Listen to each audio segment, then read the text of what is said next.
remember what you did. If it's not good, you try tomorrow. You try to perform it more, so that you will be in holy life and you will be ready for the kingdom of God. Amen. Because the mission of Jesus Christ,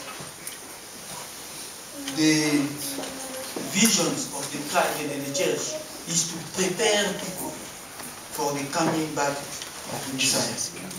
So people must be ready, and to be ready means to live a holy life. Because whenever we are living a holy life, the Spirit of God will come and live in us. And whenever the Spirit of God will live in us, the Bible says that c'est poussé par le Saint-Esprit que les hommes ont parlé de la part de Dieu. It's by the Holy Spirit that people spoke from God.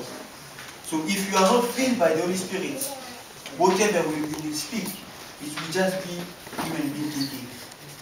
But for us to speak to people, for us even to convince people, we need to have the Holy Spirit. And the Holy Spirit cannot come in a life for somebody who is not pleasing God, who is not giving a good image like God himself. The good image is holiness. In Jesus' name. Amen.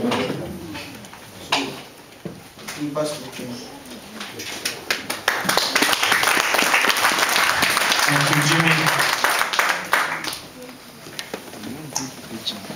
Without holiness, no one can see God. I believe that the message of Jimmy is